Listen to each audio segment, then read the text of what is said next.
ನಮಸ್ಕಾರವೇ. ಈ ದಿನದ ತರಗತಿಗೆ ತಮಗೆಲ್ಲರಿಗೂ ಸ್ವಾಗತ.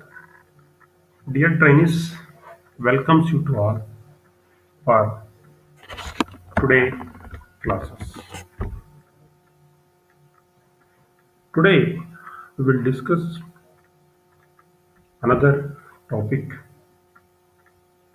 regarding safety. Safety practice ಅಂದರೆ ಸುರಕ್ಷಿತ ಅಭ್ಯಾಸಗಳು ಅಂತ ನಾವು ಕರಿತೀವಿ. ಈ ಒಂದು ವಿಷಯಕ್ಕೆ ಸಂಬಂಧಪಟ್ಟಾಗೆ ಈ ತರಗತಿಯಲ್ಲಿ ತಿಳಿದುಕೊಳ್ಳೋಣ.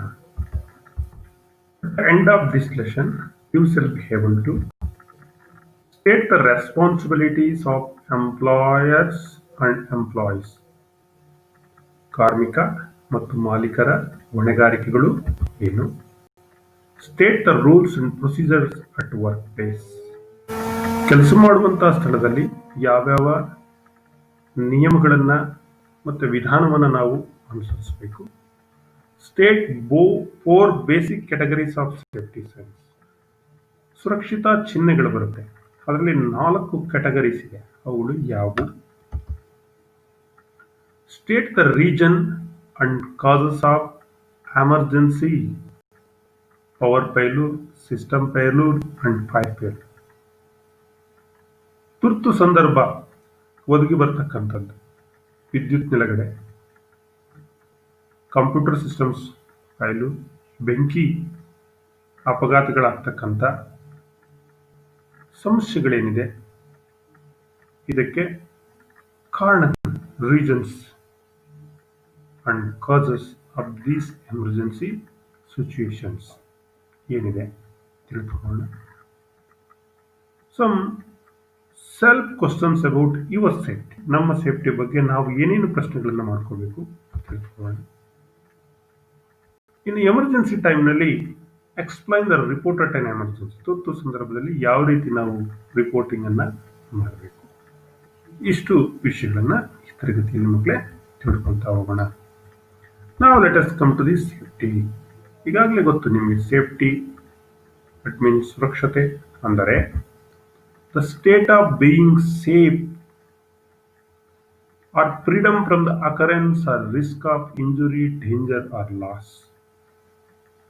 ಸೇಫ್ಟಿ ಅಂದರೆ ನಾವು ಸುರಕ್ಷಿತವಾಗಿ ಇರತಕ್ಕಂಥದ್ದು, ಅಂದರೆ ಆಗಬಹುದಾದಂಥ ಯಾವುದೇ ರೀತಿಯ ಅಪಾಯಗಳು, ರಿಸ್ಕ್, ಅಪಘಾತಗಳು, ಗಾಯಗಳು, ನಷ್ಟವನ್ನು ಉಂಟು ಮಾಡತಕ್ಕಂಥ ಘಟನೆಗಳು, ಇವುಗಳಿಂದ ಸ್ವತಂತ್ರವಾಗಿ ಇರ್ತಕ್ಕಂಥ, ಯಾವುದೇ ತೊಂದರೆಗೆ, ಈ ಹೇಳಿದಂಥ ಯಾವುದೇ ತೊಂದರೆಗಳಿಗೆ ಈಡಾಗ ಕಾರ್ಯವನ್ನು ನಿರ್ವಹಿಸ್ತಕ್ಕಂಥದ್ದು ಒಂದು ಕಂಡೀಷನ್ಸ್ ನಾವೇನಂತ ಕರಿತೀವಿ, ಸೇಫ್ಟಿ ಎಂಬುದಾಗಿ ನಾವು ಕರಿತೀವಿ.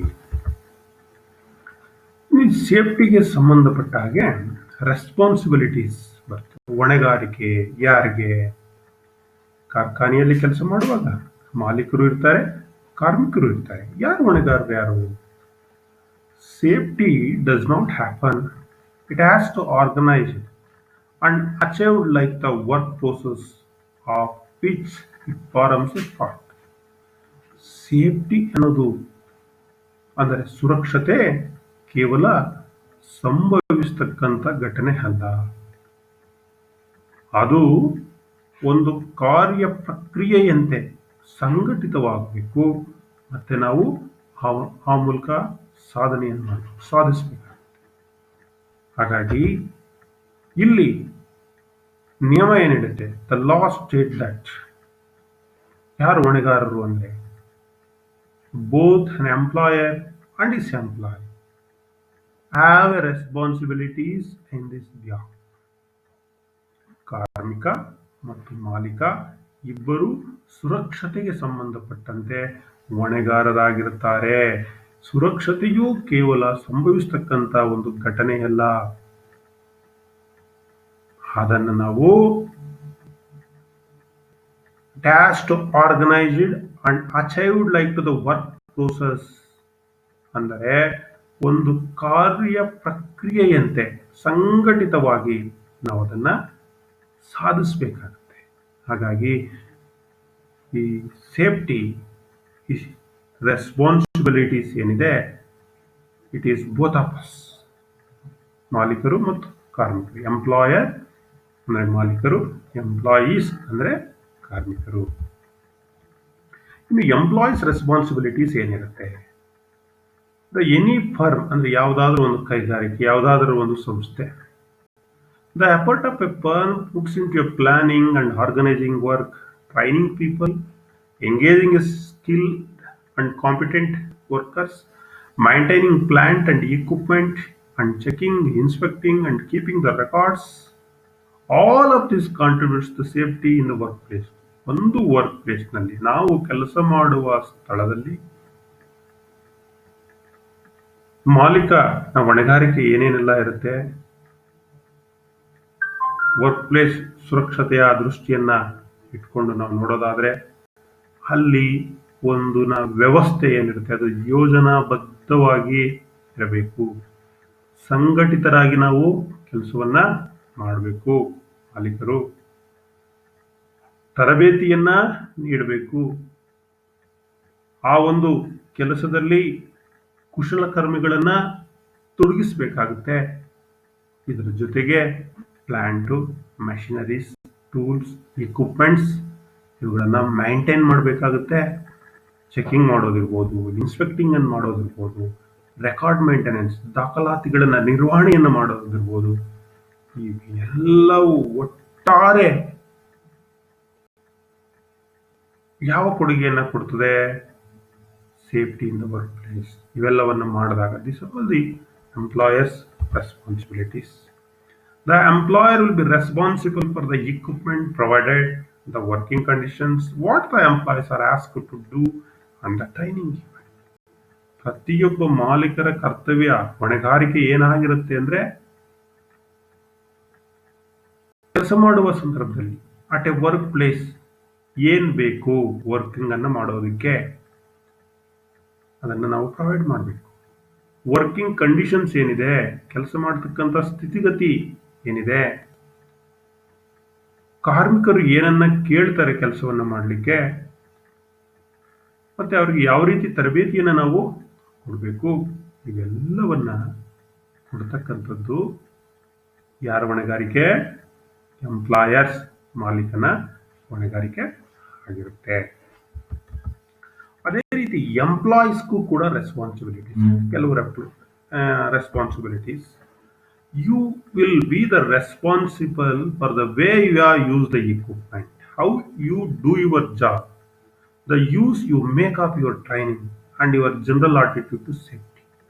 ಮಾಲೀಕ ಎಲ್ಲವನ್ನ ಒದಗಿಸ್ಕೊಟ್ಟಿದ್ದಾನೆ, ಎಲ್ಲ ರೀತಿಯ ಕೆಲಸವನ್ನ ನೀವು ಸೇಫ್ ಆಗಿ ಮಾಡಲಿಕ್ಕೆ ದೊರಕಿಸ್ಕೊಟ್ಟಿದ್ದಾನೆ. ಆದರೆ ಕಾರ್ಮಿಕನಾದ ನನ್ನ ಕರ್ತವ್ಯ ಏನಿರುತ್ತೆ, ನನ್ನ ಹೊಣೆಗಾರಿಕೆ ಏನಿರುತ್ತೆ, ನಾನು ಯಾವ ರೀತಿ ಪರ್ಸನಲ್ ಪ್ರೊಟೆಕ್ಟಿವ್ ಇಕ್ವಿಪ್ಮೆಂಟ್ಸ್ ಅನ್ನ ಬಳಸ್ಕೊಳ್ಬೇಕು, ಟೂಲ್ಸ್ ಅಂಡ್ ಇಕ್ವಿಪ್ಮೆಂಟ್ ಅನ್ನ ನಮ್ಮ ಕೆಲಸದಲ್ಲಿ ಯಾವ ರೀತಿ ನಾವು ಯೂಸ್ ಮಾಡಬೇಕು, ಮತ್ತೆ ನಾನು ಪಡೆದಿರತಕ್ಕಂಥ ತರಬೇತಿಯನ್ನ ಇಲ್ಲಿ ಯಾವ ರೀತಿ ನಾನು ಸುರಕ್ಷತೆಯಿಂದ ಕೆಲಸ ಮಾಡಲಿಕ್ಕೆ ಬಳಸ್ಕೊಳ್ಬೇಕು, ಮತ್ತೆ ಯುವರ್ ಜನರಲ್ ಆಟಿಟ್ಯೂಡ್, ನನ್ನ ಒಂದು ಸಾಮಾನ್ಯ ಸ್ಥಿತಿ ಯಾವ ರೀತಿ ಇರಬೇಕು ಸುರಕ್ಷತೆಗೆ ಸಂಬಂಧಪಟ್ಟ ಹಾಗೆ. ಸೊ ಇವೆಲ್ಲ ಒಂದು ಎಂಪ್ಲಾಯ್ ಅಂದರೆ ಕಾರ್ಮಿಕ ಚಿಂತೆ ಮಾಡ್ತಕ್ಕಂತಹ ವಿಷಯ. A great deal is done employers and other people to make your working life safe. ಏನಾಗಿರುತ್ತೆ, ಒಂದು ಆರ್ಗನೈಸೇಷನ್ಸ್ ಅಂದರೆ ಒಂದು ಸಂಸ್ಥೆಯಲ್ಲಿ, ಒಂದು ಕೈಗಾರಿಕೆಯಲ್ಲಿ ಮಾಲೀಕ ವರ್ಕ್ ಪ್ಲೇಸ್ ನಲ್ಲಿ ಕೆಲಸ ಮಾಡತಕ್ಕಂಥ ಎಲ್ಲರ ಜೀವವನ್ನ ಸೇಫ್ ಆಗಿಡಬೇಕಾಗುತ್ತೆ. ಹಾಗಾಗಿ ನೀವು ಕಾರ್ಮಿಕರು, you are the responsibilities for your own actions. ನಾವು ಏನ್ ಮಾಡ್ತೀವಿ, ನಾವು ಯಾವ ರೀತಿ ನಡ್ಕೊಳ್ತೀವಿ ಅನ್ನೋದು ನಮ್ಮ ಮೇಲೆ ನಿರ್ಧಾರ ಆಗಿರುತ್ತೆ. ಹಾಗಾಗಿ ನಾವು ನಮ್ಮ ಹೊಣೆಗಾರಿಕೆಯನ್ನ ಲೈಟ್ ಆಗಿ ತೆಗೆದುಕೊಳ್ಬಾರ್ದು. ಏನೇನೋ ರೂಲ್ಸ್ ಇದೆ, ಏನೇನೋ ನಿಯಮ ಇದೆ, ಯಾವ್ಯಾವ ಟೂಲ್ಸ್ ಅಂಡ್ ಇಕ್ವಿಪ್ಮೆಂಟ್ಸ್ ಬಳಸಬೇಕು, ಎಲ್ಲೆಲ್ಲಿ ಪರ್ಸನಲ್ ಪ್ರೊಟೆಕ್ಟಿವ್ ಇಕ್ವಿಪ್ಮೆಂಟ್ಸ್ ಅನ್ನು ಬಳಸಬೇಕು, ಯಾವ ರೀತಿ ನಮಗೆ ತರಬೇತಿಯನ್ನ ಕೊಟ್ಟಿರ್ತಾರೆ ಆ ರೀತಿ ನಾವು ನಡೆದುಕೊಳ್ಬೇಕು.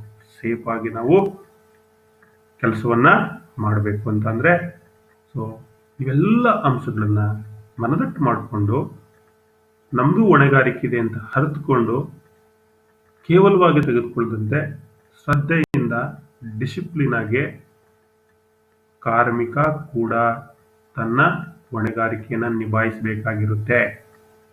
ಅರ್ಥ ಆಯ್ತಲ್ಲ? ಇನ್ನು ಮಕ್ಕಳೇ, ವರ್ಕ್ ಪ್ಲೇಸ್ನಲ್ಲಿ ನೀವೆಲ್ಲಿ ಕೆಲಸ ಮಾಡ್ತೀರಿ ಅಂತ ಒಂದು ವರ್ಕ್ ಪ್ಲೇಸ್ನಲ್ಲಿ ಕೆಲವು ವಿಧಾನಗಳನ್ನ, ಕೆಲವು ರೂಲ್ಸ್ಗಳನ್ನು, ಕೆಲಸದಲ್ಲಿ ನಾವು ಮಾಡುವ ಕೆಲಸದಲ್ಲಿ ಯಾವ್ಯಾವ ನಿಯಮಗಳಿದೆ, ಯಾವ ಕಾರ್ಯವಿಧಾನ ಇದೆ, rules and procedures at work place, what you must do by law is often included in the various rules and procedures laid down by our employer. ಸಾಮಾನ್ಯವಾಗಿ ನಿಮ್ಮ ಕೆಲಸದಲ್ಲಿ, ನೀವು ನಿಮ್ಮ ವರ್ಕ್ ಪ್ಲೇಸ್ನಲ್ಲಿ ನೀವು ಕೆಲಸವನ್ನ ಮಾಡೋದಕ್ಕೆ ನಿಮ್ಮ ಎಂಪ್ಲಾಯರ್ ಅಂದರೆ ಉದ್ಯೋಗವನ್ನ ನೀಡಿರುವ ಆತ ಕೆಲವು ನಿಯಮಗಳನ್ನ ನಿಗದಿಪಡಿಸಿರ್ತಾರೆ. ವಿವಿಧ ನಿಯಮಗಳನ್ನ ನಿಗದಿಪಡಿಸಿರ್ತಾರೆ. ಅವುಗಳನ್ನ ನೀವು ಮಾಡತಕ್ಕಂತ ಕೆಲಸಗಳಲ್ಲಿ ಅಂದರೆ ಕಾರ್ಯವಿಧಾನಗಳಲ್ಲಿ ಕಾನೂನು ಪ್ರಕಾರ ನೀವು ಏನು ಮಾಡಬೇಕು ಅದನ್ನ ಮಾಡಬೇಕು. ಸೊ ಅದೇ rules by law. They may be return down and also you will learn these from other workers as you do your job. ನೋಡಿ, ಏನು ಈ ಕಾರ್ಯವಿಧಾನಗಳಲ್ಲಿ ಕಾನೂನಿನ ಪ್ರಕಾರ ಯಾವ್ಯಾವ ನಿಯಮಗಳಿದೆ ಆ ಎಲ್ಲ ನಿಯಮಗಳನ್ನ ಬರೆದಿಡಬಹುದು, ಅಥವಾ ನೀವು ನಿಮ್ಮ ಕೆಲಸವನ್ನ ಇತರೆ ಕಾರ್ಮಿಕರಿಂದ ನೋಡಿಕೊಂಡು ಕಲಿಬೇಕಾಗಿರುತ್ತೆ. ಇವು ಕೂಡ ನಿಯಮಗಳೇ. ಇಲ್ಲಿ ಯೂಸ್ ಆಫ್ ಟೂಲ್ಸ್, ನಿಮ್ಮ ಟೂಲ್ಸ್ ಇಕ್ವಿಪ್ಮೆಂಟ್ ಅನ್ನ ಬಳಸ್ತಕ್ಕಂಥದ್ದು, ಪರ್ಸನಲ್ ಪ್ರೊಟೆಕ್ಟಿವ್ ಇಕ್ವಿಪ್ಮೆಂಟ್ PPE ಅಂತ ಏನ್ ಹೇಳ್ಕೊಟ್ಟಿದ್ದೀರಿ ಅವುಗಳನ್ನ ಬಳಸ್ತಕ್ಕಂಥದ್ದು, ರಿಪೋರ್ಟಿಂಗ್ ಪ್ರೊಸೀಜರ್ಸ್, ರೆಸ್ಟ್ರಿಕ್ಟೆಡ್ ಏರಿಯಾವನ್ನ ಅಸೆಸ್ ಮಾಡ್ತಕ್ಕಂಥದ್ದು, ಇದ್ರ ಜೊತೆಗೆ ಇನ್ನು ಅನೇಕ matters. Such rules are essential and they contribute to the efficiency and safety of the job. ಅಂದರೆ ಇಲ್ಲಿ ಬಳಸ್ತಕ್ಕಂಥ ಉಪಕರಣಗಳು, ಪರ್ಸನಲ್ ಪ್ರೊಟೆಕ್ಟಿವ್ ಇಕ್ವಿಪ್ಮೆಂಟ್ಸು, ನೀವು ವರದಿ ಮಾಡತಕ್ಕಂಥ ಕಾರ್ಯವಿಧಾನ, ಕೆಲವು ನಿರ್ಬಂಧಿತ ಪ್ರದೇಶಗಳಿರುತ್ತೆ, ರೆಸ್ಟ್ರಿಕ್ಟೆಡ್ ಏರಿಯಾಸ್ ಇರುತ್ತೆ, ಅಲ್ಲಿಗೆ ಪ್ರವೇಶ ಮತ್ತು ಇತರೆ ಹಲವು ವಿಷಯಗಳ ಸಮಸ್ಯೆ ಮತ್ತು ಬಳಕೆಯನ್ನ ನಿಯಂತ್ರಿಸ್ತಕ್ಕಂಥದ್ದು ಈ ರೂಲ್ಸ್, ಕೆಲಸದಲ್ಲಿನ ನಿಯಮಗಳ ಒಂದು ಹೊಣೆಯಾಗಿರುತ್ತೆ. ಅಂತ ನಿಯಮಗಳು ಅವಶ್ಯಕವಾಗಿರ್ತವೆ ಮತ್ತು ಅವು ಕೆಲಸದ ದಕ್ಷತೆ ಮತ್ತು ಸುರಕ್ಷತೆಗೆ ತಮ್ಮದೇ ಆದ ಕೊಡುಗೆಯನ್ನು ನೀಡುತ್ತವೆ. ಇನ್ನೇನು ರೂಲ್ಸ್ ಅನ್ನು ಮಾಡಿರ್ತಾರೆ, ಅನೇಕ ರೂಲ್ಸ್ ಮುಂದೆ ಬರುತ್ತೇನೆ. 7 ಬೇಸಿಕ್ ರೂಲ್ಸ್ ಅಂತ ನಾನು ಹೇಳ್ತೀನಿ ಏನೇನಂತ. Tidiness, cleanness, personal protective equipment use ಮಾಡ್ತಕ್ಕಂಥದ್ದು, ಈ ರೀತಿ ಒಂದು 7 ನಿಯಮಗಳನ್ನ ಕೊಟ್ಟಿದ್ದಾರೆ. ಸೊ ಈಗ ನೋಡೋಣ ಅವನ್ನ. Keep work areas clean. So ಇದು ಒಂದು rule. Use the proper tools for the proper job. ಸರಿಯಾದ ಕೆಲಸಕ್ಕೆ ಸರಿಯಾದ ಟೂಲ್ಸ್ ಅಂಡ್ ಇಕ್ವಿಪ್ಮೆಂಟ್ ಅನ್ನ ಬಳಸ್ತಕ್ಕಂಥದ್ದು. Always wear proper personal protective equipment for the work task. ನಿಮ್ಗೆ ಏನು ಕೆಲಸವನ್ನು ಕೊಟ್ಟಿರ್ತಾರೋ ಆ ಕೆಲಸಕ್ಕೆ ಸಂಬಂಧಪಟ್ಟಂತೆ ಯಾವ ಪರ್ಸನಲ್ ಪ್ರೊಟೆಕ್ಟಿವ್ ಇಕ್ವಿಪ್ಮೆಂಟ್ ಅನ್ನ ಬಳಸಬೇಕು ಅವುಗಳನ್ನ ಬಳಸ್ತಕ್ಕಂಥದ್ದು. Never work on live equipment. ತಿರುಗ್ತಾ ಇರ್ತಕ್ಕಂಥ, ರನ್ನಿಂಗ್ ನಲ್ಲಿ ಇರ್ತಕ್ಕಂಥ, ಮೋಷನ್ಸ್ ನಲ್ಲಿ ಇರ್ತಕ್ಕಂಥ ಯಂತ್ರೋಪಕರಣಗಳ ಮೇಲೆ, ಯಂತ್ರಗಳ ಮೇಲೆ ಕಾರ್ಯವನ್ನು ನಿರ್ವಹಿಸಬಹುದು. ಉದಾಹರಣೆಗೆ ಮೈಂಟೆನೆನ್ಸ್ ಮಾಡ್ತಕ್ಕಂಥದ್ದು, ಕ್ಲೀನಿಂಗ್ ಮಾಡ್ತಕ್ಕಂಥ ಕಾರ್ಯವನ್ನ ಮಾಡಬಾರದು. Makes use chemicals are properly labelled. Chemicals ಅನ್ನ ಇಂಡಸ್ಟ್ರೀಸ್ ನಲ್ಲಿ ನಾವು ಬಳಸ್ತೀವಿ. ಕೆಮಿಕಲ್ ಇಂಡಸ್ಟ್ರೀಸ್ ಕೂಡ ಅನೇಕ ಇರುತ್ತೆ.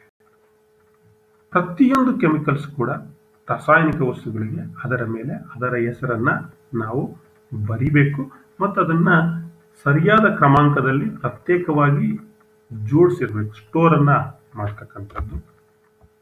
Communicate hazards to other personnel. ಯಾವುದಾದರೂ ಅಪಾಯಗಳಿದ್ರೆ ಆ ಅಪಾಯಗಳನ್ನ ಇತರರೊಂದಿಗೆ ಕಮ್ಯುನಿಕೇಟ್ ಮಾಡ್ತಕ್ಕಂಥದ್ದು, ಹೇಳ್ಕೊಳ್ತಕ್ಕಂಥದ್ದು, ಹಂಚ್ಕೊಳ್ತಕ್ಕಂಥದ್ದು. Stop work when needed to address hazards.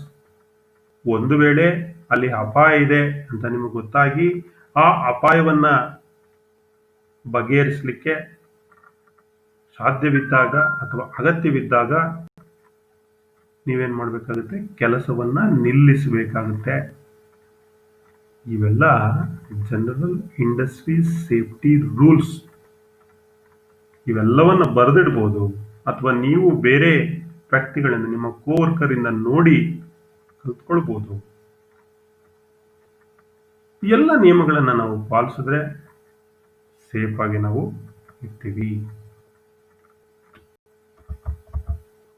So ಇನ್ನು ಕೈಗಾರಿಕೆಗಳಲ್ಲಿ ಸೇಫ್ಟಿ ಪ್ರಾಕ್ಟೀಸ್, ಸುರಕ್ಷಿತ ಅಭ್ಯಾಸಗಳಲ್ಲಿ ಕೆಲವು ಸೇಫ್ಟಿ ಸೈನ್ಸ್ ಅನ್ನ ನಾವು ಬಳಸ್ತೀವಿ. ಹೇಗೆ ರೋಡ್ ಸೇಫ್ಟಿನಲ್ಲಿ ಅನೇಕ ಸೈನ್ಸ್ ಅನ್ನ ನಾವು ನೋಡಿದ್ವಿ, ಅದೇ ರೀತಿ ಇಲ್ಲಿ ಸೇಫ್ಟಿ ಸೈನ್ಸ್.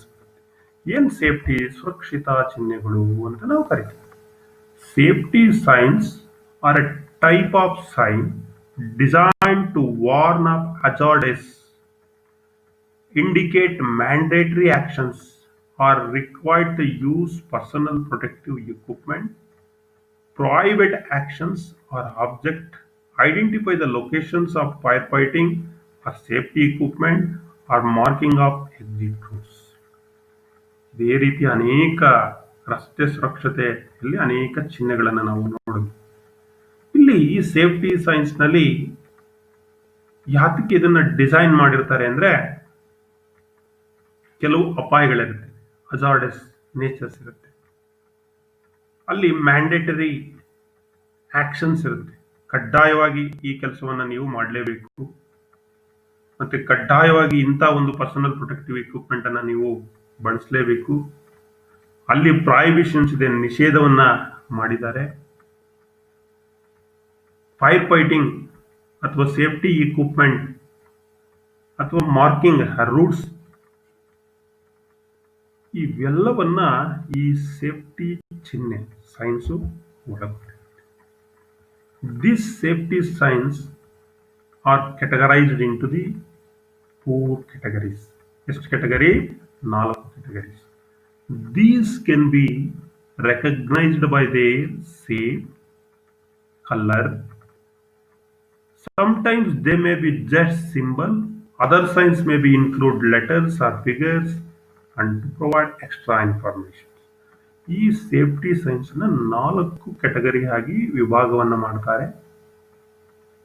ಇದನ್ನು ಯಾವ ರೀತಿ ರೆಕಗ್ನೈಸ್ ಮಾಡ್ತೀವಿ ಅಂದ್ರೆ, ಅದರ ಆಕಾರ, ಅದರ ಬಣ್ಣ, ಹಾಗೂ ಕೆಲವು ಸಂದರ್ಭದಲ್ಲಿ ಸಿಂಬಲ್ಸ್ ಅನ್ನ ಹಾಕಿರ್ತಾರೆ. ಅಲ್ಲಿ ಕೆಲವು ಸಿಂಬಲ್ಸ್ ಜೊತೆಗೆ ಲೆಟರ್, ಅಕ್ಷರಗಳಲ್ಲೂ ಕೂಡ, ಅಂಕಿಗಳಲ್ಲೂ ಕೂಡ ನಿಮಗೆ ಮಾಹಿತಿಯನ್ನ ನೀಡ್ತಾರೆ.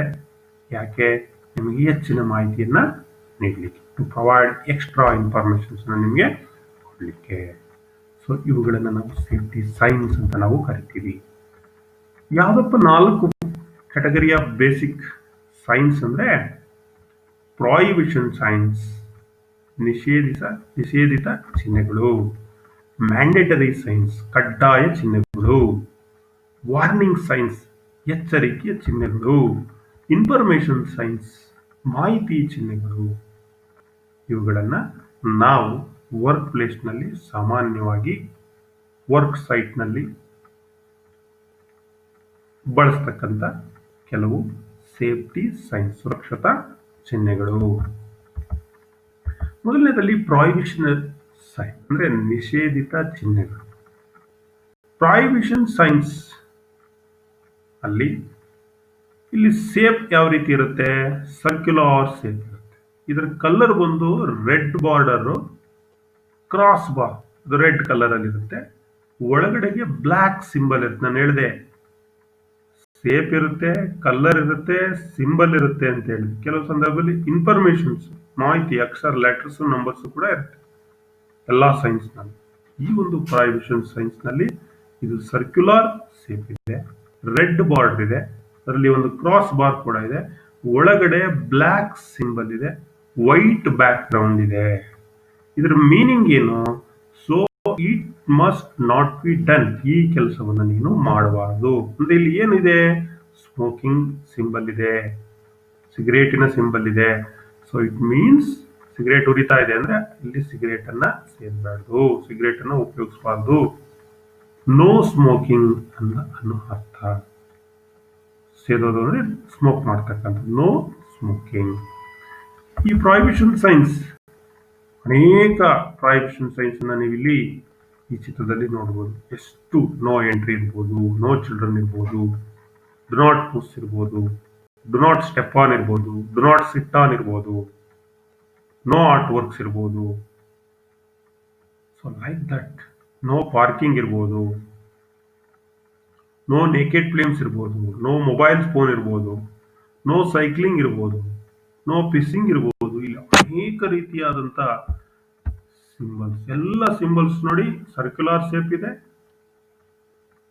ಅದು ರೆಡ್ ಸರ್ಕಲ್ ಮತ್ತೆ ಒಂದು ಬಾರ್ಡರ್ ಲೈನು, ಅದರ ಹಿಂದಾಗ ಏನಿದೆ ಸಿಂಬಲ್ಸ್ ಇದೆ, ವೈಟ್ ಬ್ಯಾಕ್ ಗ್ರೌಂಡ್. ಇದನ್ನ ಪ್ರಾಹಿಬಿಷನ್ ಸೈನ್ಸ್ ಅಂತ ನಾವು ಕರಿತೀವಿ. These are all the prohibition signs. Naked flames prohibited, do not extinguish with water. ಈ ರೀತಿ ಸಿಂಬಲ್ ಇದ್ರೆ ಈ ಬೆಂಕಿಯನ್ನ ನೀರಿನಿಂದ ನಂದಿಸಬೇಡಿ ಅಂತ ಅರ್ಥ. ಪೆಡಿಸ್ಟ್ರೇಷನ್ ಪ್ರಾಹಿಬಿಟೆಡ್, ಮಕ್ಕಳು ಓಡಾಡುವುದನ್ನ ನಿಷೇಧಿಸಲಾಗಿದೆ. ಈ ರೀತಿ ಸಿಂಬಲ್ ಅನ್ನು ನಾವು ನೋಡಬಹುದು. ಇದನ್ನ ಕಲರ್ ಅಲ್ಲೂ ತೋರಿಸಿದೀನಿ, ಯಾಕಂದ್ರೆ ನಿಮ್ಮ ಎಕ್ಸಾಮ್ ನಲ್ಲಿ ಕಲರ್ ಚಿತ್ರವನ್ನ ಕೊಡಲ್ಲ, ವೈಟ್ ಅಂಡ್ ಬ್ಲಾಕ್ ಅನ್ನ ಕೊಡ್ತಾನೆ. ಹಾಗಾಗಿ ಕೆಲವು ಪ್ರಾಹಿಬಿಷನ್ ಸೈನ್ಸ್ ಗಳನ್ನ ನಾನು ಗ್ರಾಫಿಕಲ್ ವೈಟ್ ಅಂಡ್ ಬ್ಲಾಕ್. ಇನ್ನು ಎರಡನೇ ಸೈನ್ಸ್ ಬಂದು ಮ್ಯಾಂಡೇಟರಿ ಸೈನ್ ಅಂತ ನಾವು ಕರಿತೀವಿ. ಈ ಮ್ಯಾಂಡೇಟರಿ ಸೈನ್ಸ್ ಅಂದ್ರೆ ಕಡ್ಡಾಯ ಚಿಹ್ನೆಗಳು ಅಂತ ನಾವು ಕರಿತೀವಿ. ಈ ಮ್ಯಾಂಡೇಟರಿ ಸೈನ್ಸ್ ಸೇಪ್ ಬಂದು ಸರ್ಕ್ಯುಲರ್ ಸೇಪ್ ಇರುತ್ತೆ, ಕಲರ್ ವೈಟ್ ಸಿಂಬಲ್ ಇರುತ್ತೆ, ಬ್ಲೂ ಬ್ಯಾಕ್ ಗ್ರೌಂಡ್. ಇಲ್ಲಿ ಚಿತ್ರದಲ್ಲಿ ನೋಡ್ತಾ ಇದ್ದೀವಿ. ಇದು ಮೀನಿಂಗ್ ಏನು? So what must be done, ನೀವು ಏನ್ ಮಾಡಬೇಕು ಅಂದ್ರೆ ಇಲ್ಲಿ ಈ ಚಿತ್ರವನ್ನ, ಈ ಒಂದು ಸೈನ್ ಅನ್ನ ನೋಡಿದಾಗ ನಿಮ್ಗೆ ಏನ್ ಅನ್ಸುತ್ತೆ? ಸೊ ವಿಯರ್ ಹ್ಯಾಂಡ್ ಪ್ರೊಟೆಕ್ಷನ್ಸ್, ನಾವು ಕೈಯನ್ನ ರಕ್ಷಣೆ ಮಾಡಿಸ್ಕೊಳ್ಳೋದಕ್ಕೋಸ್ಕರ ಗ್ಲೌಸ್ ಅನ್ನ ನಾವು ಹಾಕೊಳ್ಬೇಕು ಅನ್ನೋದನ್ನ ಈ ಒಂದು ಮ್ಯಾಂಡೇಟರಿ ಸೈನ್ಸ್ ತೋರಿಸುತ್ತೆ. ನೋಡಿ ಅನೇಕ ಮ್ಯಾಂಡೇಟರಿ ಸೈನ್ಸ್ ಇಲ್ಲಿ ಇದೆ. ಫಾರ್ ರೆಫರೆನ್ಸ್ ನಿಮ್ಗೆ ಕಲರ್ ನಲ್ಲಿ ಕೊಟ್ಟಿದ್ದೀನಿ. White symbol, circular shape, blue back ground ಇರೋದನ್ನ ನೀವು ನೋಡ್ತಾ ಇದ್ದೀರಿ. ಸೊ ಇಯರ್ ಪ್ಲಗ್ ಬಂದು ಹಾಕೊಂಡಿದ್ದಾರೆ ಇಲ್ಲಿ ಎರಡನೇ ಚಿತ್ರದಲ್ಲಿ. Like that goggles, shoes, hand gloves, aprons, like that lock ಹಾಕಿರ್ತಕ್ಕಂಥದ್ದು, ಫೇಸ್ ಮಾಸ್ಕ್ ಅನ್ನ ಹಾಕಿರ್ತಕ್ಕಂಥದ್ದು, ಲೈಕ್ ದಟ್ ಅನೇಕ ಕಡ್ಡಾಯ ಚಿಹ್ನೆಗಳನ್ನ ಇಲ್ಲಿ ನಾವು ಕಾಣಬಹುದು. ಅರ್ಥ ಆಯ್ತಲ್ಲ? ಸೊ ಇದನ್ನ ನಿಮಗೆ ಒಂದು ವೈಟ್ ಗ್ರಾಫಿಕ್ಸ್ ನಲ್ಲಿ ನೀವು ನೋಡೋದಾದ್ರೆ, so like that wear head protections, wear eye protections, wear hearing protections, respiratory protections, wear hand protections, wear foot protections, safety belts ಹಾಕೊಂಡಿರೋದು, wash hand, so use adjustable guard, like that. These are all the different mandatory signs used in work site. ನಾವೆಲ್ಲಿ ಕೆಲಸ ಮಾಡ್ತೀವಿ, work place ಏನಿರುತ್ತೆ ಅಲ್ಲಿ ಈ ರೀತಿ ಕಡ್ಡಾಯ ಚಿಹ್ನೆಗಳನ್ನ ನಾವು ಬಳಸ್ತೀವಿ. ಇವುಗಳನ್ನ ನೋಡಿ ನಮಗೆ ಅರ್ಥೈಸ್ಕೊಂಡು ಆ ರೀತಿ ಕೆಲಸ ಮಾಡಲಿಕ್ಕೆ ನಮಗೆ ಅರಿವಿರಬೇಕು ಅನ್ನೋದಕ್ಕೋಸ್ಕರ ಇವೆಲ್ಲವನ್ನ ನಿಮಗೆ ನಾನು ತಿಳಿಸ್ತಾ ಇರ್ತಕ್ಕಂಥದ್ದು. ನಿಮ್ಮ ಪಠ್ಯದಲ್ಲೂ ಕೂಡ ಇದು ಇದೆ. ಇನ್ನು ವಾರ್ನಿಂಗ್ ಸೈನ್ಸ್, ಇವುಗಳನ್ನು ಕೂಡ ನೋಡಿರ್ತೀವಿ. ವಾರ್ನಿಂಗ್ ಅಂದ್ರೆ ಎಚ್ಚರಿಕೆಯನ್ನ ಕೊಡ್ತಕ್ಕಂಥವು. ಸೊ ಇಲ್ಲಿ ನೀವು ನೋಡಿ, ಈ ಚಿತ್ರ ಬಂದ ತಕ್ಷಣ ಏನಿದೆ, ಡೇಂಜರ್ ಅನ್ನೋ ಒಂದು ಸಿಂಬಲ್. ಈ ವಾರ್ನಿಂಗ್ ಸೈನ್ಸ್ ಬಂದು ಸೇಪ್ ಬಂದು ಟ್ರಯಾಂಗುಲರ್ ಸೇಪ್ ಅಲ್ಲಿ ಇರುತ್ತೆ. Yellow background with black border. ನೋಡಿ ಅಲ್ಲಿ ಚಿತ್ರದಲ್ಲಿ yellow background triangle shape ಅಲ್ಲಿ ಇದೆ, ಬ್ಲಾಕ್ ಬಾರ್ಡರ್ ಇದೆ ಅಲ್ಲಿ, ಮತ್ತೆ ಸಿಂಬಲ್ ಕೂಡ ಒಂದು ಬ್ಲಾಕ್ ಅನ್ನು ನಾವು ಕಾಣ್ತಾ ಇದ್ದೀವಿ. ಏನ್ ಮೀನಿಂಗು ಈ ಒಂದು ಚಿಹ್ನೆದು? ವಾರ್ನ್ಸ್ ಆಫ್ ಹಜಾರ್ಡ್ ಆರ್ ಡೇಂಜರ್. ಇದು ನಿಮಗೆ ಏನನ್ನ ಎಚ್ಚರಿಕೆ ಕೊಡ್ತಾ ಇದೆ? ಅಲ್ಲಿ ಅಪಾಯ ಇದೆ, ಡೇಂಜರ್ ಇದೆ ಅನ್ನೋದನ್ನ ಸೂಚಿಸ್ತಾ ಇದೆ. ಈ ಒಂದು ಚಿತ್ರದ ಸಿಂಬಲ್ ಸೈನ್ ಏನ್ ಹೇಳ್ತಾ ಇದೆ ಅಂದ್ರೆ ಕಾಷನ್, ಎಚ್ಚರಿಕೆ. ರಿಸ್ಕ್ ಆಫ್ ಎಲೆಕ್ಟ್ರಿಕಲ್ ಶಾಕ್, ಇಲ್ಲಿ ಕರೆಂಟ್ ಹೊಡಿತಕ್ಕಂಥ ಸಾಧ್ಯತೆ ಇದೆ, ಎಲೆಕ್ಟ್ರಿಕ್ ಶಾಕ್ ಆಗ್ತಕ್ಕಂಥ ಸಾಧ್ಯತೆ ಇದೆ, ಅದರಿಂದ ಎಚ್ಚರಿಕೆ ಇರಿ. ನೋಡಿ ಕೆಳಗಡೆ ಕೊಟ್ಟಿದ್ದಾನೆ ಡೇಂಜರ್ 440 ವೋಲ್ಟ್ಸ್ ಅಂತ ಹೇಳಿ. ಸೊ ಇಲ್ಲಿ ನೋಡಿ ಅದೇ ರೀತಿ triangle shape, black border, black symbol, ಚಿಹ್ನೆಗಳು. ಅದ್ರದ್ದು ಅರ್ಥ ನಿಮಗೆ ಇಲ್ಲಿ ಕೇಳ್ತಾ ಇದೆ ನೋಡಿ. ಇಲ್ಲಿ ಒಂದು ಗೋಡೆ ಕೊಟ್ಟಿದ್ದಾನೆ, ಅದು ಕೆಮಿಕಲ್ಸ್ ಡೇಂಜರ್ಸ್. ಇಲ್ಲಿ ಪ್ಯಾನ್ ತರ ಚಿತ್ರ ಇದೆ, radiations risk, mind your head, wear eye protections, danger acids, LPG high flammable, danger electrical shock, risk, danger, like that. ನಾವು ವಾರ್ನಿಂಗ್ ಸೈನ್ಸ್ ಅನ್ನು ನಾವು ಬಳಸ್ತೀವಿ. So this are all the white and black graphical representations. Risk of fire, toxic hazard, risk of electric shock, like that. ಇವುಗಳನ್ನು ಈಗ ನಾನು ತೋರಿಸ್ತೀನಿ. ಹಿಂದಿನ ಚಿತ್ರದಲ್ಲಿ ಕಲರ್ ಚಿತ್ರದಲ್ಲಿ ನಿಮಗೆ forklift truck, overhead load, like that. ಇವೆಲ್ಲ ಎಚ್ಚರಿಕೆ, ನಮಗೆ ಎಚ್ಚರಿಕೆಯನ್ನ ವಾರ್ನ್ ಅನ್ನು ಮಾಡ್ತಕ್ಕಂಥ ಒಂದು science. In last one information science ಅಂತ ನಾವು ಬಳಸ್ತೀವಿ, ಅಂದ್ರೆ ಮಾಹಿತಿಯನ್ನು ಕೊಡ್ತಕ್ಕಂಥ. ಹಿಂದೆ ನೀವು ನೋಡ್ಲಿಲ್ವೇ, ಎಲ್ಲಿ ರಸ್ತೆ ಚಿಹ್ನೆಗಳಲ್ಲಿ, ರೋಡ್ ಸೈನ್ಸ್ ನಲ್ಲಿ ಪೆಟ್ರೋಲ್ ಬಂಕ್ ಇದೆ, ಹೋಟೆಲ್ ಇದೆ, ಹಾಸ್ಪಿಟಲ್ ಇದೆ, ಫಸ್ಟ್ ಏಡ್ ಪಾಯಿಂಟ್ ಇದೆ, ಸರ್ವಿಸ್ ಸ್ಟೇಷನ್ಸ್ ಇದೆ, ಅಥವಾ ಇಲ್ಲಿಗೂ ಈ ಕಡೆ ತಿರುಗಬೇಕು, ಎಡ ಹೋದ್ರೆ ಇಷ್ಟು ದೂರ ಆಗುತ್ತೆ, ಇವೆಲ್ಲ ನಿಮಗೆ ಇಷ್ಟು ಕಿಲೋಮೀಟರ್ ಆಗುತ್ತೆ ಅಂತಕ್ಕಂಥ ಬೋರ್ಡ್ ಇರ್ತಕ್ಕಂಥದ್ದು. ಇದು ಇನ್ಫಾರ್ಮೇಶನ್ಸ್ ಅನ್ನ ಕೊಡ್ತಕ್ಕಂಥ ಒಂದು ಚಿಹ್ನೆ. ನೋಡಿ ಇಲ್ಲಿ ದೀಸ್ ಇನ್ಫಾರ್ಮೇಶನ್ಸ್ ಸೈನ್ಸ್ ಸೇಪ್ ಯಾವ ತರ ಇರುತ್ತೆ ಅಂದ್ರೆ ಸ್ಕ್ವೇರ್ ಸೇಪ್ ಅಲ್ಲಿ ಇರುತ್ತೆ. ಕಲರ್ ಬಂದು white symbol, green background. ನೋಡಿ ಇಲ್ಲಿ white symbol, green background. Meaning ಏನು? Indicates or gives the information of safety provision. ಏನ್ ಸೇಫ್ಟಿ ಪ್ರಾವಿಷನ್ಸ್ ಇದೆ ಅದ್ರ ಬಗ್ಗೆ ನಿಮಗೆ ಇನ್ಫಾರ್ಮೇಶನ್ಸ್ ಅನ್ನು ಕೊಡ್ತಕ್ಕಂಥದ್ದು. ಇಲ್ಲಿ ಇದು ಏನು ಎಕ್ಸಾಂಪಲ್, ಈ ಚಿತ್ರ ಸಂಬಂಧಪಟ್ಟಂಗೆ ಏನ್ ಸೇಫ್ಟಿ ಪ್ರಾವಿಷನ್ ಇದು? ಫಸ್ಟ್ ಏಡ್ ಪಾಯಿಂಟ್ ಇದೆ ಅಂತಕ್ಕಂಥದ್ದು. ಅನೇಕ ಚಿಹ್ನೆಗಳಿದೆ ನೋಡಿ ಇಲ್ಲಿ. Public telephone, petrol pump, hospital, first aid post, ಇವೆಲ್ಲ information. Eating place, light refreshment, coffee tea, resting place, parking lot cars, parking lot cycle, parking lot scooters, parks this side, throw road, throw side road, like that. ಅನೇಕ information science ಅನ್ನ ನಾವು ಕಾಣ್ತೀವಿ. So ಇನ್ನು ಈ ಸೇಫ್ಟಿಗೆ ಸಂಬಂಧಪಟ್ಟ ಹಾಗೆ ನಾವು ನಮ್ಮನ್ನೇ ನಾವು ಪ್ರಶ್ನೆ ಮಾಡ್ಕೊಳ್ಬೇಕಾಗುತ್ತೆ. ಅದನ್ನ self questions about your safety. ನಿಮ್ಮ ಸುರಕ್ಷತೆಗಾಗಿ ನೀವು ಏನನ್ನ ಪ್ರಶ್ನೆಯನ್ನು ಮಾಡ್ಕೊಳ್ಬೇಕು. ನಾವು ಪ್ರಶ್ನೆ ಮಾಡ್ಕೊಳ್ತಾ ಇದೀವಿ ಅಂದ್ರೆ ನಾವು ಎಚ್ಚರಿಕೆಯಿಂದ ಇದ್ದೀವಿ ಅಂತ ಅರ್ಥ. ಅದೆಲ್ಲ ಇದೆಯಾ ಅಂತ ನಾವು ಯೋಚನೆ ಮಾಡಬೇಕು. ನೋಡೋಣ ಯಾವ್ಯಾವ ಪ್ರಶ್ನೆಗಳಿದೆ. Do you know the general safety rules that cover your place of work? ಸಾಮಾನ್ಯ ಸುರಕ್ಷತಾ ನಿಯಮಗಳು, ನೀವು ಕೆಲಸ ಮಾಡೋ ಸ್ಥಳದಲ್ಲಿ ಏನನ್ನ ಫಾಲೋ ಮಾಡಬೇಕು ಅದರ ಬಗ್ಗೆ ನಿಮಗೆ ಪರಿಜ್ಞಾನ ಇದೆಯಾ, ಗೊತ್ತಿದೆಯಾ?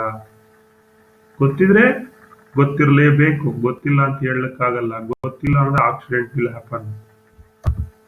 So are you familiar with the safety laws that govern you a particular job? ಒಂದು ನಿರ್ದಿಷ್ಟಪಡಿಸಿದ ಕೆಲಸವನ್ನ ಮಾಡಲಿಕ್ಕೆ ನಿಮಗೆ ಅದಕ್ಕೆ ಸಂಬಂಧಪಟ್ಟ ಸುರಕ್ಷತಾ ಕ್ರಮಗಳ ಪರಿಚಯವಿದೆಯಾ ಅಂತ ಕೇಳ್ತಾ ಇದ್ದಾರೆ. ಎರಡನೇ ಪ್ರಶ್ನೆ, do you know how to do your work without causing danger to yourself, your workmates and the general public? ನೀವು ಮಾಡತಕ್ಕಂತ ಕೆಲಸ ನಿಮಗೆ ತೊಂದರೆಯನ್ನ ಉಂಟು ಮಾಡಬಾರ್ದು, ನಿಮಗೆ ಡೇಂಜರ್ ಅನ್ನ ತರಬಾರ್ದು, ಅಪಾಯವನ್ನ ಉಂಟು ಮಾಡಬಾರ್ದು, ನಿಮ್ಮ ಕೋವರ್ಕರ್ಸ್ಗೆ ಅಪಾಯವನ್ನ ಉಂಟು ಮಾಡಬಾರ್ದು, ಉಂಟಾಗೋದಿಲ್ಲ. ಮತ್ತೆ ಸಾರ್ವಜನಿಕರಿಗೆ ಅದರಿಂದ ಯಾವುದೇ ರೀತಿಯಾದಂತಹ ತೊಂದರೆ ಆಗದು. ನನಗಾಗಲಿ, ನನ್ನ ಕೋವರ್ಕರ್ಗಾಗಲಿ, ಸಾರ್ವಜನಿಕರಿಗಾಗಲಿ ಯಾವುದೇ ತೊಂದರೆ ಆಗೋದಿಲ್ಲವೇ ಅನ್ನೋದ್ರ ಬಗ್ಗೆ ನಿಮಗೆ ಗೊತ್ತಿದೆಯಾ ನೀವು ಮಾಡ್ತಕ್ಕಂಥ ಕೆಲಸದಿಂದ? ನೋಡಿ ಪ್ರಶ್ನೆ ಹೇಗಿದೆ. Are the plant, machinery and tools that you use really safe? ನೀವು ಬಳಸ್ತಕ್ಕಂಥ, ನೀವು ಕೆಲಸ ಮಾಡತಕ್ಕಂಥ ಜಾಗ, ಮೆಷಿನ್ಸ್, ಟೂಲ್ಸ್, ಇಕ್ವಿಪ್ಮೆಂಟ್ ಸೇಫ್ ಆಗಿದೆಯಾ, ಸುರಕ್ಷಿತವಾಗಿ ಇದೆಯಾ, ಎಲ್ಲ ಸರಿಯಾಗಿ ಇದೆಯಾ? Do you know how to use them safely and keep them in safe conditions? ನಿಮಗೆ ಗೊತ್ತಾ ಅದನ್ನ ಹೇಗೆ ಬಳಸಬೇಕು, ಅದನ್ನ ಯಾವ ರೀತಿ ಸೇಫ್ ಆಗಿ ಇಡಬೇಕು? ಸೊ ಇದು ಒಂದು ಪ್ರಶ್ನೆ. Do you wear all the right protective clothing and have been provided with all the necessary safety equipment? ನೀವು ಕೆಲಸಕ್ಕೆ ತಕ್ಕ ಹಾಗೆ ಪರ್ಸನಲ್ ಪ್ರೊಟೆಕ್ಟಿವ್ ಇಕ್ವಿಪ್ಮೆಂಟ್ಸ್ ಅನ್ನ ಬಳಸೋದ್ರ ಬಗ್ಗೆ ನೀವು ಬಳಸ್ತೀರಾ, ವಿಯರ್ ಮಾಡ್ತೀರಾ, ಮತ್ತೆ ನಿಮಗೆ ಎಲ್ಲ ಬೇಕಾದಂತ necessity PPE personal protective equipment ಅನ್ನ ಪ್ರೊವೈಡ್ ಮಾಡಿದ್ದಾರಾ ಅನ್ನೋದು ನಿಮಗೆ ಖಾತ್ರಿ ಇರಬೇಕು. Have you been given all the necessary safety informations about the materials used? ನೀವು ಏನು ಮೆಟೀರಿಯಲ್ಸ್ ಅನ್ನ ಬಳಕೆ ಮಾಡ್ತೀರೋ ಕೆಲಸ ಮಾಡೋ ಸಂದರ್ಭದಲ್ಲಿ ಆ ಎಲ್ಲ ಮೆಟೀರಿಯಲ್ಸ್ ಗಳ ಬಗ್ಗೆ ಯಾವ್ಯಾವ ಸುರಕ್ಷತಾ ಕ್ರಮಗಳನ್ನ ಅನುಸರಿಸಬೇಕು ಅದ್ರ ಬಗ್ಗೆ ನಿಮಗೆ ಮಾಹಿತಿ ಇದೆಯಾ? ನೋಡಿ ಪ್ರಶ್ನೆ ಹೇಗಿದೆ. Have you been given training and instruction to enable you to do your job safely? ನೀವು ನಿಮ್ಮ ಕಾರ್ಯವನ್ನ ಸುರಕ್ಷತೆಯಿಂದ ಮಾಡಲಿಕ್ಕೆ ತರಬೇತಿಯನ್ನ ಪಡೆದುಕೊಂಡಿದ್ದೀರಾ? ನಿಮಗೆ ಮಾಹಿತಿಯನ್ನ ಇನ್ಸ್ಟ್ರಕ್ಷನ್ಸ್ ಅನ್ನ ಕೊಟ್ಟಿದ್ದಾರಾ? ಸೊ ಇದು ಪ್ರಶ್ನೆ. Do you know who is responsible for safety at your place of works? ನೀವು ಕೆಲಸ ಮಾಡುವ ಸ್ಥಳದಲ್ಲಿ ನಿಮ್ಮ ವರ್ಕ್ ಪ್ಲೇಸ್ನಲ್ಲಿ ಸೇಫ್ಟಿಗೆ ಯಾರು ರೆಸ್ಪಾನ್ಸಿಬಲ್ ಗೊತ್ತಿದೆಯಾ ನಿಮಗೆ? Do you know who are the appointed safety representatives? Safety representatives ಯಾರನ್ನ ಅಪಾಯಿಂಟ್ ಮಾಡಿದ್ದಾರೆ ನಿಮಗೆ ತಿಳಿದಿದೆಯೇ? ಸೊ ಈ ರೀತಿಯಾದಂಥ ಅನೇಕ ಪ್ರಶ್ನೆಗಳನ್ನ ನಾವು ವರ್ಕ್ ಪ್ಲೇಸ್ನಲ್ಲಿ ನಮಗೆ ನಾವೇ ಹಾಕೊಂಡು ಯಾತಕ್ಕೆ ಈ ಪ್ರಶ್ನೆಗಳನ್ನ ಹಾಕೊಳ್ಬೇಕು ಅಂತಂದ್ರೆ ನಾವು ಸೇಫ್ ಆಗಿ ಕೆಲಸವನ್ನು ಮಾಡಿ ಸುರಕ್ಷತೆಯಿಂದ ಕಾರ್ಯವನ್ನ ನಿರ್ವಹಿಸಲಿಕ್ಕೆ. ಯಾಕಂದ್ರೆ safety is everyone's responsibilities ಅಂತ ನಾನು ಆಗಾಗ ಹೇಳ್ತಾ ಇರ್ತೀನಿ. ಸೊ ಮುಂದೆ reason for emergency power failure. ಈಗ power failure, fire failure, system failure ಇದ್ರ ಬಗ್ಗೆ ತಿಳ್ಕೊಳ್ಳೋಣ. ಯಾಕೆ ಎಮರ್ಜೆನ್ಸಿ ಆಗಿ ಪವರ್ ಫೇಲ್ಯೂರ್, ತುರ್ತು ಪವರ್ ಫೈಲ್ಯೂರ್, ವಿದ್ಯುತ್ ಫೈಲ್ಯೂರ್ ಆಗಲಿಕ್ಕೆ ಕಾರಣ ಏನು? ಮತ್ತು ಸಾಮಾನ್ಯವಾಗಿ ಸ್ವಾಭಾವಿಕವಾಗಿ natural phenomena such as wind, lightning, freezing rain, iced up lines, wildlife and tree branches coming into contact with the power lines and causes interruption. ಸ್ವಾಭಾವಿಕವಾಗಿ ಗುಡುಗು, ಮಳೆ, ಸಿಡಿಲು ಉಂಟಾದಾಗ, ಜಾಸ್ತಿ ಪ್ರಮಾಣದಲ್ಲಿ ಉಂಟಾದಾಗ ಪವರ್ ವಿದ್ಯುತ್ ಶಕ್ತಿ ಹೋಗುತ್ತೆ, ಪವರ್ ಸಪ್ಲೈ ಕಟ್ ಆಗುತ್ತೆ. ಅಥವಾ ಯಾವುದೋ ಒಂದು ಮರದ ಟ್ರೀ ಬ್ರಾಂಚಸ್ ಮುರಿದು ಲೈನ್ ಮೇಲೆ ಬಿದ್ದಾಗ ಪವರ್ ಇಂಟರಪ್ಷನ್ಸ್ ಆಗುತ್ತೆ. ಇದು ರೀಸನ್ಸ್. ಮುಂದೆ ಸಿಸ್ಟಮ್ ಫೇಲ್ಯೂರ್ಗೆ ರೀಸನ್ಸ್, ಕಾರಣಗಳೇನು, ಕಾಸಸ್ ಏನು? ಸಿಸ್ಟಮ್ ಫೇಲ್ಯೂರ್ ಅಂದ್ರೆ ನಿಮ್ಮ computer systems. If the bug or virus invades the system failure happens. ಯಾವಾಗ ದೋಷಗಳು ಉಂಟಾಗುತ್ತೋ ನಿಮ್ಮ ಸಿಸ್ಟಮ್ನಲ್ಲಿ, ವೈರಸ್ ಅಟ್ಯಾಕ್ ಮಾಡುತ್ತೋ, ಆವಾಗ ನಿಮ್ಮ ಸಿಸ್ಟಮ್ ಕಾರ್ಯವನ್ನು ನಿರ್ವಹಿಸಲ್ಲ, ಫೇಲ್ಯೂರ್ ಆಗುತ್ತೆ. There are several variety of bugs. ಬೇಕಾದಷ್ಟು ಬಗ್ಸ್ ಇದೆ, ಅಂದ್ರೆ ದೋಷಗಳು ಅಂತ ನಾವು ಕರಿತೀವಿ, ವೈರಸ್ ಅಂತ ನಾವು ಕರಿತೀವಿ. Asian bug, Asian virus, lightning bug and brain bug ಅಂತ. ಸಾಮಾನ್ಯವಾಗಿ ಇವು 3 ತರ ವೈರಸ್ ಅಥವಾ ಬಗ್ಸ್ ಅಂತ ನಾವೇನು ಕರಿತೀವಿ, ಇವು ನಮ್ಮ ಸಿಸ್ಟಮ್ಗೆ ಎಂಟರ್ ಆಗಿ ನಮ್ಮ ಸಿಸ್ಟಮ್ ಅಲ್ಲಿ ದೋಷವನ್ನು ಉಂಟು ಮಾಡಿ ನಮ್ಮ ಸಿಸ್ಟಮ್ ಕೆಲಸ ಮಾಡ್ದಂಗೆ ಇಂಟ್ರಪ್ಷನ್ಸ್ ಅನ್ನ ಮಾಡುತ್ತೆ, ತಡೆಯನ್ನ ಒಡ್ಡುತ್ತೆ. ಯಾವುದು? ವೈರಸ್. ಹಾಗೇನಾಗುತ್ತೆ, ಸಿಸ್ಟಮ್ ಫೇಲ್ಯೂರ್ ಆಗುತ್ತೆ, ಕೆಲಸ ನಿರ್ವಹಣೆ ಕಷ್ಟ ಆಗುತ್ತೆ. ಇನ್ನು ಫೈರ್, ಬೆಂಕಿ ಅಪಘಾತಗಳು. ಯಾಕೆ ಬೆಂಕಿ ಉಂಟಾಯಿತು? When a fire alarm sounds in your buildings, there are so many parameters. ನೀವು ಸರಿಯಾಗಿ ಕಂಬಸ್ಟಬಲ್ ಮೆಟೀರಿಯಲ್ಸ್ ಅನ್ನು ಸರಿಯಾಗಿ ಸ್ಯಾಗ್ರಿಗೇಷನ್ಸ್ ಮಾಡಿ ಸಪರೇಟ್ ಸ್ಥಳದಲ್ಲಿ ಇಟ್ಟಿರೋದಿಲ್ಲ. ಎಲೆಕ್ಟ್ರಿಕಲ್ ಸೇಫ್ಟಿ ನಿಯಮಗಳನ್ನು ನೀವು ಪಾಲನೆಯನ್ನ ಮಾಡಿರೋದಿಲ್ಲ. ಸೊ ಯಾವುದೇ ಹಾಟ್ ಗೆಡ್ಜೆಟ್ಸ್ ಅಂತ ಕರಿತೀವಿ, like that blow lamp, glow lamp ಇರ್ಬೋದು, ಸಾಲ್ಡ್ರಿಂಗ್ ಐರನ್ ಇರ್ಬೋದು, ಹೀಟರ್ ಇರ್ಬೋದು, ಇವುಗಳೆಲ್ಲ ಸ್ವಿಚ್ ಆಫ್ ಮಾಡಿರೋದಿಲ್ಲ. ಇವೆಲ್ಲ ಕಾರಣಗಳಿಂದ ಬೆಂಕಿ ಅಪಘಾತ.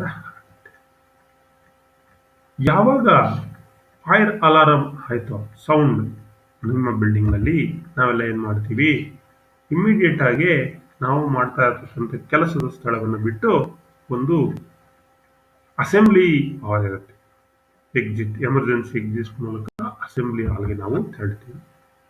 ಯಾವುದೇ ಕಾರಣಕ್ಕೂ ಫೈರ್ ಬೆಂಕಿ ಹತ್ಕೊಂಡಿರೋ ಸ್ಥಳಕ್ಕೆ ಮತ್ತೆ ವಾಪಸ್ ನಾವು ಹೋಗಬಾರ್ದು. Make way for firefighters and their trucks to come. ಬೆಂಕಿಯನ್ನ ನಂದಿಸಲಿಕ್ಕೆ, ಆರಿಸಲಿಕ್ಕೆ ಬರ್ತಕ್ಕಂಥ ಫೈರ್ ಫೈಟರ್ಸ್ ಅಂತ ನಾವೇನು ಹೇಳ್ತೀವಿ, ಅವರು ಫೈರ್ ಇಂಜಿನ್ಸ್, ಫೈರ್ ಟ್ರಕ್ಸ್, ಇವುಗಳಿಗೆ ದಾರಿಯನ್ನ ಬಿಟ್ಕೊಡ್ಬೇಕು. ನೆವರ್ ಯೂಸ್ ಅನ್ ಎಲಿವೇಟರ್. ಎಲಿವೇಟರ್ ಅನ್ನ ಇಂತಹ ಸಂದರ್ಭಗಳಲ್ಲಿ ಬಳಸಬಾರದು.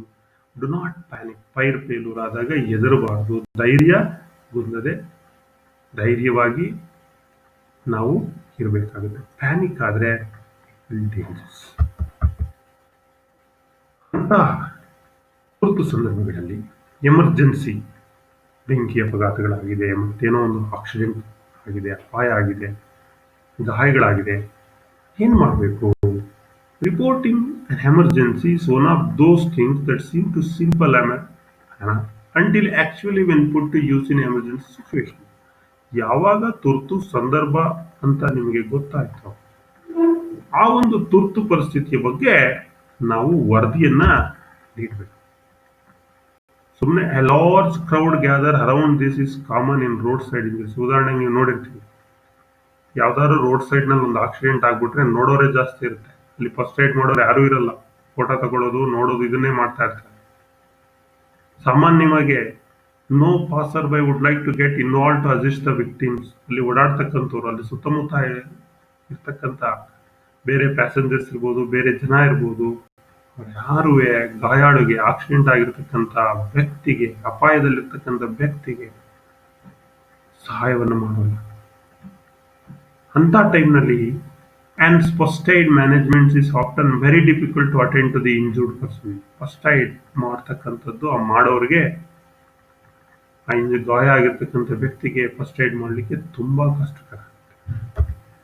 So the first aiders need to adapt multitask. ಹಾಗಾಗಿ ಏನ್ ಮಾಡಬೇಕಾಗುತ್ತೆ, ಫಸ್ಟ್ ಏಡರು ಅಂತ ಸಂದರ್ಭದಲ್ಲಿ, ಪ್ರಥಮ ಚಿಕಿತ್ಸೆ ನೀಡ್ತಕ್ಕಂಥ ವ್ಯಕ್ತಿ ಮಲ್ಟಿ ಟಾಸ್ಕ್ ಸ್ಟ್ರಾಟಜಿಯನ್ನ ಆತ ಅಲ್ಲಿ ಬಳಸಬೇಕಾಗುತ್ತೆ.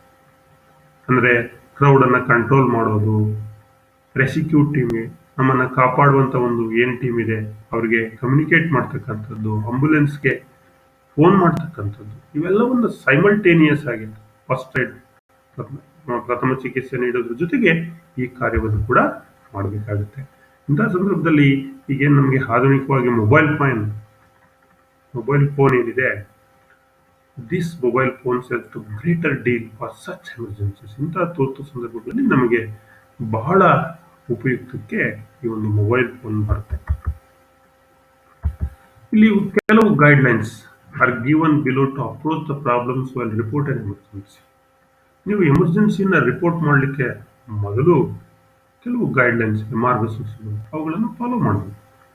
Assess the urgency of the situations before you report an emergency. Make sure that the situation is genuinely urgent. Call for emergency service if you believe that a situation is life-threatening or otherwise extremely disruptive. ನೋಡಿ, ಏನ್ ಮಾರ್ಗಸೂಚಿ ಇದೆ ಅಂದ್ರೆ, ನೀವು ಅಲ್ಲಿ ಆಗಿರ್ತಕ್ಕಂಥ ಅಪಘಾತದ ಬಗ್ಗೆ ಅಸೆಸ್ ಮಾಡಬೇಕು. ಅರ್ಜೆನ್ಸಿ ಇದೆಯಾ ಈ ಒಂದು ಸಂದರ್ಭ, ನೀವು ರಿಪೋರ್ಟ್ ಮಾಡೋದಕ್ಕಿಂತ ಮೊದಲು ನಿಮಗೆ ಖಾತ್ರಿ ಆಗಬೇಕು ಈ ಒಂದು ಸಂದರ್ಭ, ಈ ಒಂದು ಸ್ಥಿತಿ ಜಿನ್ಯೂನ್ ಇದೆ, ಅತ್ಯವಶ್ಯಕವಾಗಿದೆ, ನಾವು ಹೇಳಲೇಬೇಕು, ಪ್ರಾಣವನ್ನು ರಕ್ಷಣೆಯನ್ನು ಮಾಡಲೇಬೇಕು, ಸೊ ಅರ್ಜೆಂಟ್ ಇದೆ, ಆಗ ಕಾಲ್ ಫಾರ್ ಎಮರ್ಜೆನ್ಸಿ ಸರ್ವಿಸ್. ನಿಮಗೆ ಗೊತ್ತಿರಬೇಕು, ನೀವು ಯಾವಾಗ ಕಾಲ್ ಮಾಡ್ತಿರೋ ಅಂದ್ರೆ ಅಲ್ಲಿ ಅಪಘಾತಕ್ಕೆ ಒಳಗಾಗಿರೋ ವ್ಯಕ್ತಿ ಜೀವಕ್ಕೆ ಅಪಾಯವಿದೆ, life threatening or otherwise extremely destructive. ಖಾತ್ರಿಪಡಿಸಿಕೊಂಡು ನಾವು ರಿಪೋರ್ಟ್ ಮಾಡಬೇಕು. A fire, in case of fire you are reporting a fire, ಬೆಂಕಿ ಬಗ್ಗೆ ನೀವೇನು ವರದಿಯನ್ನು ಕೊಡಬೇಕು, ಎಮರ್ಜೆನ್ಸಿ ಇದೆ. ಅವಾಗ ನೀವೇನು ಹೇಳಬೇಕು, describe how the fire started and where exactly it is located. ಬೆಂಕಿ ಹೇಗೆ ಪ್ರಾರಂಭ ಆಯಿತು, ಯಾವುದರಿಂದ ಪ್ರಾರಂಭ ಆಯಿತು, ಎಲ್ಲಿಂದ ಶುರುವಾಗಿದೆ, ಎಲ್ಲಿ ಫೈರ್ ಎಲ್ಲಾಗಿದೆ, ಬೆಂಕಿ ಎಲ್ಲಾಗಿದೆ, ಅಥವಾ ಆ ಒಂದು ಅಪಘಾತದಲ್ಲಿ ಯಾರಿಗೋ ಗಾಯ ಆಗಿದೆ, ಯಾರೋ ಮಿಸ್ಸಿಂಗ್ ಆಗಿದ್ದಾರೆ, ಇವುಗಳೆಲ್ಲವನ್ನ ಕರಾರುವಕ್ಕಾಗಿ ನಾವು ರಿಪೋರ್ಟ್ ಅನ್ನು ಮಾಡಬೇಕಾಗುತ್ತೆ. A life-threatening medical emergency, explain how the incident occurred and what symptoms the person currently display.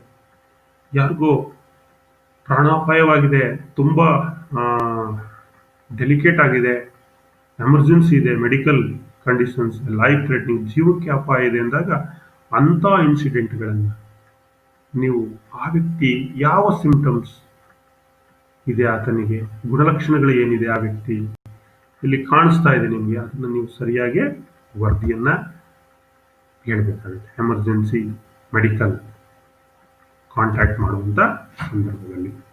So to call emergency service and report your locations, ನಿಮಗೆಲ್ಲ ಗೊತ್ತು.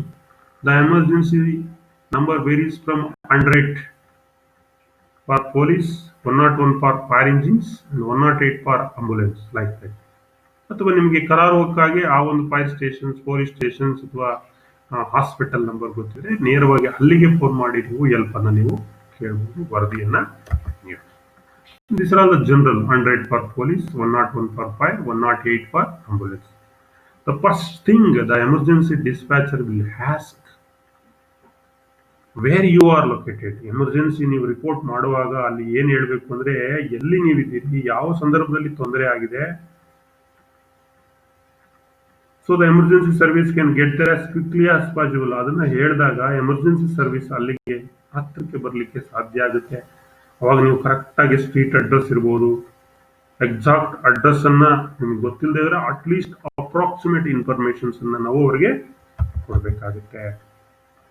ಇದಿಷ್ಟು ಮಕ್ಕಳೇ ಎಮರ್ಜೆನ್ಸಿ ಸಂದರ್ಭದಲ್ಲಿ, ತುರ್ತು ಸಂದರ್ಭದಲ್ಲಿ ಯಾವ ರೀತಿಯ ರಿಪೋರ್ಟ್ ಮಾಡಬೇಕು, ಅಲ್ಲಿ ಏನೇನು ಗೈಡ್ಲೈನ್ಸ್, ಮಾರ್ಗಸೂಚಿಗಳನ್ನು ನಾವು ಅನುಸರಿಸಬೇಕು ಅನ್ನೋದನ್ನ ಈಗ ನಿಮಗೆ ತಿಳಿಸಿ. ಸೊ ಈ ಒಂದು ಪಾಠಕ್ಕೆ ಸಂಬಂಧಪಟ್ಟ ಹಾಗೆ ಕೆಲವು ಪ್ರಶ್ನೆಗಳನ್ನು ನಿಮಗೆ ಎಕ್ಸಾಮ್ ನಲ್ಲಿ ಕೇಳ್ತಾರೆ. ಅದೇನೇನು ಪ್ರಶ್ನೆಗಳು ನೋಡ್ತಾ ಹೋಗೋಣ. Multiple choice MCQ questions. What is the indications of mandatory sign? ಇಲ್ಲಿ ಇರ್ತಕ್ಕಂಥ ಸೈನ್ ಏನ್ indication? No smoking, first aid point, wear hand protections, risk of electric shock. So ಇದು ಕರೆಕ್ಟ್ ಉತ್ತರ ಏನು? ಇಲ್ಲಿ ಗೊತ್ತಿರ್ತಕ್ಕಂಥದ್ದು ಗ್ಲೌಸ್ ಅಂದರೆ hand protections. So C is the correct answer, wear hand protections. So what is the indications of information signs? ಇಲ್ಲಿ ಕೊಟ್ಟಿರತಕ್ಕಂತ sign ಏನನ್ನ informations ಮಾಡುತ್ತೆ? No smoking, first aid point, risk of electric shock, wear hand protections. So this is B, first aid point. B is the correct answer.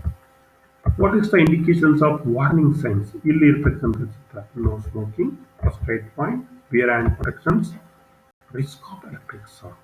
So which is correct? D is the correct. Risk of electric shock. D is the correct answer. What is the indication of prohibition signs? ನಿಷೇಧಿತ ಚಿಹ್ನೆ ಅಂತ ಕೊಟ್ಟಿದ್ದಾನೆ. ಇಲ್ಲಿ ಏನು prohibition ಆಗಿದೆ? First aid point, wear hand protections, risk of electric shock, smoking, naked flames prohibited. ಈ ರೀತಿ ಚಿತ್ರ ಏನನ್ನ ತೋರಿಸ್ತದೆ? ಸ್ಮೋಕ್ ಮಾಡಬಾರ್ದು, ಇಲ್ಲಿ ಬೆಂಕಿಯನ್ನು ಉರಿಸಬಾರ್ದು. So smoking and naked flames are prohibited. D is the correct answer. Yes, D is correct. ಈ ರೀತಿ ಮಕ್ಕಳೇ ಎಕ್ಸಾಮ್ನಲ್ಲಿ ನಿಮಗೆ ಪ್ರಶ್ನೆಗಳನ್ನು ಕೇಳ್ತಾರೆ. ಹೆಚ್ಚಿನ ಮಾಹಿತಿಗಾಗಿ, ನೀವು ಹೆಚ್ಚಿನ ವಿವರಕ್ಕಾಗಿ ನೀವು ಪಿಟ್ಟರ್ ಫಸ್ಟ್ ಇಯರ್ ನಿಮಿ ಬುಕ್ ನಲ್ಲಿ ಇದಕ್ಕೆ ಸಂಬಂಧಪಟ್ಟಂತ ಲೆಸನ್ಸ್ ಇದೆ. ಸೇಫ್ಟಿ ಪ್ರಾಕ್ಟೀಸ್ ಅಲ್ಲಿ ನೀವು ಅಭ್ಯಾಸವನ್ನು ಮಾಡಿ. ಮತ್ತು ಇದಕ್ಕೆ ಸಂಬಂಧಪಟ್ಟಂತ ಅಸೈನ್ಮೆಂಟ್ ಬರ್ಸ್ಕಿಲ್.com ನಿಮಿ ಆನ್ಲೈನ್ ಪೋರ್ಟಲ್ನಲ್ಲಿ ಮಾಕ್ ಟೆಸ್ಟ್ ಇದೆ, ಕ್ವಶನ್ಸ್ ಅಂಡ್ ಆನ್ಸರ್ಸ್ ಇರುತ್ತೆ, ಅಲ್ಲಿ ನೀವು ಪ್ರಾಕ್ಟೀಸ್ ಮಾಡಿ. Thanks to one and all for hearing us till now. ಎಲ್ಲರಿಗೂ ಧನ್ಯವಾದಗಳು. ಶುಭವಾಗಲಿ.